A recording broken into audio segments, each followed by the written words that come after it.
Willpower and motivation. That's what we're going to talk about on this episode of Pressure Free Living with Elle. Hi, I'm Elle Ingalls. I'm the creator of the Pressure Free Method. It's an on-the-go stress management method that helps you perform better mentally, physically, and it helps you health-wise too. And today what I really wanted to dig into is, why do we sometimes lack willpower and motivation? Like, what's really going on? So I've been studying this for 14 years because a lot of my clients over these years have come to me and said, I just seem to have this lack of focus. I seem to become unmotivated from time to time. And I just really wanted to understand what is the role of the stress response when it comes to motivation. So in my April e-zine, I've written an article about this. If you want that, just DM me. I'll make sure you get on the mailing list. Just give me your email list or email address and I'll pop that in there for you. So it's going to be a longer piece, but there are 3 areas of the brain that have been mapped out as influential in whether or not we are able to express our willpower and stay on task and stay focused. The prefrontal cortex is talked about a lot. That's your executive function. That's your ability to make decisions. But there's 2 other areas. And you may have encountered that childhood Marshmallow delayed gratification study from 40 years ago, where children were told not to touch a marshmallow until a certain time, and some couldn't do it and some could.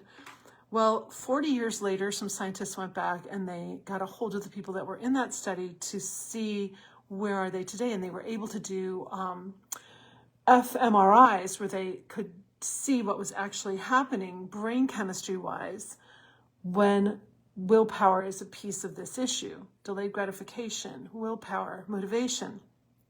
And what's fascinating is people that were more self-directed, the prefrontal cortex lit up when they were doing this experiment. But for those who were less self-directed, a different area of the brain lit up, not the prefrontal cortex, but one that's closer to the amygdala and all the parts of the brain that I refer to as the scared parts, the fight or flight parts of the brain, the deep inside of our brain that is responding to threats and making sure we're staying alive.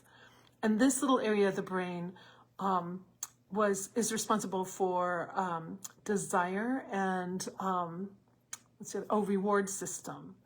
So I thought that was really interesting. And the first thing that popped into my mind after I read a second study, in the second study it talked about, this is from 2011, Stanford, talked about how much willpower, what's going on with the human body with willpower, has a lot to do with the stress response. And Angela, so glad to have you here too. So what fascinated me there is that they described willpower and motivation as being a full body experience, very similar to the stress response. So then when I was thinking about the marshmallow deal and self-directed people, higher, lower, I wondered if the lower self-directed people had already triggered the stress response before they went into the experiments. Hence, the cortex is shut down. They're not firing here. They're firing at a different part of the brain. So I've done so much research on willpower, motivation, how these stress hormones that release when we go into the stress response are affecting all of this. And it just goes deeper and deeper. The key, though, is to understand that the more that we can refrain from releasing these hormones, the more willpower we're going to have. So where do you struggle? I know for me, sometimes I will, if I've triggered the stress response in any way, I have no control over what I might eat, drink, or watch. Give me some entertainment, help me feel better, which is why we will turn to things and have no willpower to say no.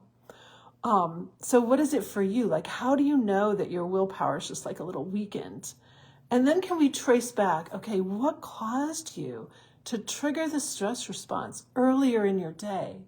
Because that's probably the key. If we can figure out those things and begin to build a muscle of not reacting to those things, that's what's going to allow you to have the willpower and the focus later. I was on a beautiful podcast. I belong to a group called The Outliers. We're outliers, like way out here.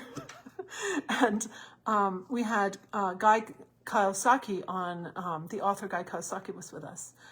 At the very end, someone mentioned like how, we're talking about Jane Goodall and how people can do things later in life, like for long periods. They can have careers for their entire lives, like until their 80s and 90s. I think about my conducting professor who was teaching in Baltimore at the Peabody Institute, living in Ann Arbor, Michigan, which meant he was flying every single week until the age of 85. That to me is just incredible. That to me is phenomenal. Like, how does he have that staying power? There's so much about willpower and focus that plays a role in our ability to have that kind of staying power within our day and then within our lifetime too. So these topics fascinate me. I'm always looking for what's really causing us to not be our best selves, what's taking us out of our game. And certainly the stress hormones prevent us from having the willpower, motivation, and focus that many of us desire.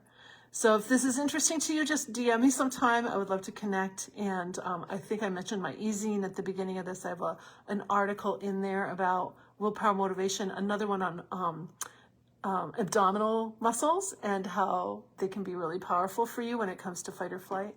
And also the side effects of stress hormones. You know, what are those side effects and what's happening for you? So I wish you a great weekend, pressure-free weekend. It's a Friday here. Whenever you're watching this, of course, I want you to have a pressure-free day. Have a good one. Bye.